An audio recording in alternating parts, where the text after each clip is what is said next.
बिस्मिल्लाहिर्रहमानिर्रहीम। आज के इस लेक्चर में हम बात करेंगे ओटाइटिस मीडिया पर, जिसका मतलब है कान का दर्द। स्टूडेंट, ओटाइटिस मीडिया क्या है?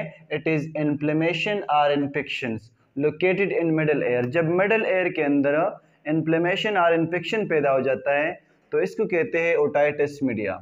और ये ओटाइटिस मीडिया ज़्यादातर कोल्ड की वजह से, सॉर थ्रॉट की वजह से और रिस्पायरेटरी इन्फेक्शन की वजह से पैदा हो जाता है।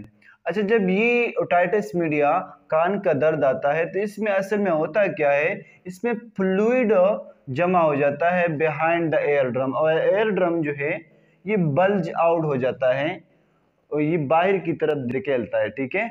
अच्छा, इसको समझने के लिए स्टूडेंट आपको एयर की स्ट्रक्चर जो है इसको समझना ज़रूरी है। तो आपको पता होना चाहिए कि एयर के अंदर 3 पार्ट्स होते हैं। एक होता है आउटर एयर, एक होता है मिडल एयर और एक होता है इनर एयर। यहाँ पर आप देख लीजिए, जो आपको एक्सटर्नल स्ट्रक्चर नज़र आ रहा है इसे कहते हैं एयर फेना।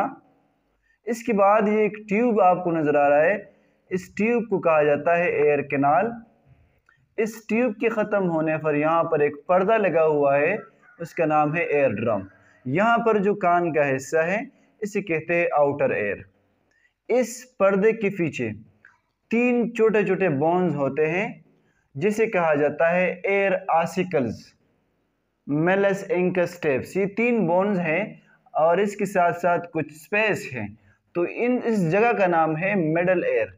इस मिडल एयर से एक ट्यूब जो है निकलता है और ये ट्यूब हमारे गले में, थ्रॉट में आता है। ये मिडल एयर जो है इस ट्यूब के थ्रू हमारे थ्रॉट के साथ कनेक्ट है और इस ट्यूब का नाम है यूस्टेचियन ट्यूब। इस ट्यूब का एक खास फंक्शन होता है स्टूडेंट, ये ट्यूब एयर प्रेशर बैलेंस को मेंटेन करता है। ठीक है। अच्छा, इसके बाद जो कान का अंदरूनी हिस्सा है इनर एयर, इसमें 3 सेमी सर्कुलर कैनाल होते हैं जो बैलेंस ऑफ द बॉडी को मेंटेन करता है। ठीक है।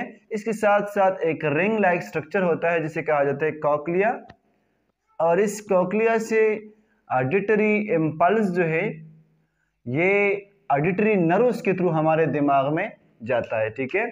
तो जब इन्फ्लेमेशन हो जाता है यहाँ पर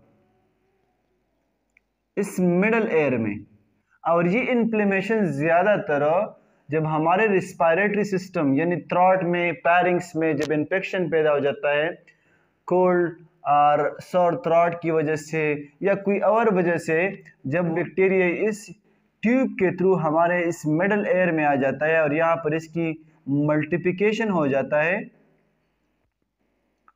तो यहाँ पर इन्फ्लेमेशन पैदा हुआ और इस इन्फ्लेमेशन की वजह से ये जो एयर ड्रम है ये बल्ज आउट हो जाता है, इसको धकेलता है।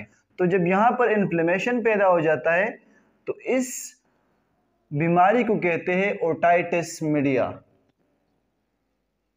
अच्छा, इस ओटाइटिस मीडिया की काजेस क्या है? यह ज़्यादातर रिस्पायरेटरी इन्फेक्शन की वजह से होता है। ये अक्सर ये बैक्टीरिया, ये पैथोजन रेस्पिरेटरी ट्रैक से इस ट्यूब के थ्रू हमारे मिडल एयर में आ जाते हैं, पैदा होता है। इसके अलावा साइनस इन्फेक्शन से भी हो सकता है, इसकी ज़्यादातर वजह जो है बैक्टीरिया हो सकता है। अच्छा, जब मिडल एयर में इन्फेक्शन पैदा हो जाता है तो इसके सिम्टम्स क्या होंगे? डिफ़िकल्टी इन स्लीपिंग, स्लीपिंग में इसको डिफ़िकल्टी होगी क्योंकि कान में इन्फेक्शन है, तो जब ये सोने के लिए लेटता है तो इसके कान में दर्द होगा और इसे सोने नहीं देगा। नंबर 2, पुलिंग एट 1 और बोथ एयर्स, डीपनेस पैदा हो जाता है एक या दोनों कानों में, ये कान जो है बंद हो जाते हैं। इसके साथ साथ इस ओटाइटिस मीडिया के साथ थोड़ा फीवर भी होता है, स्पेशली इन यंग चिल्ड्रन। अच्छा, इसके साथ साथ फ्लूइड ड्रेनिंग फ्रॉम एयर, कान से वो फर्स्ट लाइक फ्लूइड जो है निकलना शुरू हो जाता है, और लॉस ऑफ बैलेंस। मैंने आपको यहाँ पर बताया इनर एयर में 3 सेमी सर्कुलर कैनाल होते हैं और इसका काम है बॉडी बैलेंस को मेंटेन करना। तो जब यहाँ पर इन्फेक्शन पैदा हो जाता है तो फिर हमारा बॉडी का जो बैलेंस है वो हम मेंटेन नहीं कर सकते। ठीक है। इसी तरह एयर फेन भी होता है, एरिक और इनहेरिंग डिफिकल्टी भी होता है। ये कुछ सिम्टम्स हैं इस ओटाइटिस मीडिया के। इसकी डायग्नोसिस हमें पता किस तरीके से चलेगा कि हमें ओटाइटिस मीडिया हुआ है कि नहीं, इसकी डायग्नोसिस के लिए एक तो डॉक्टर यूज करते हैं आर्टोस्कोपी। एक ट्यूब होता है जिसमें स्कोप होता है, एक कैमरा होता है, इसके थ्रू देखते हैं कि आया मिडल एयर में इन्फेक्शन है कि नहीं है।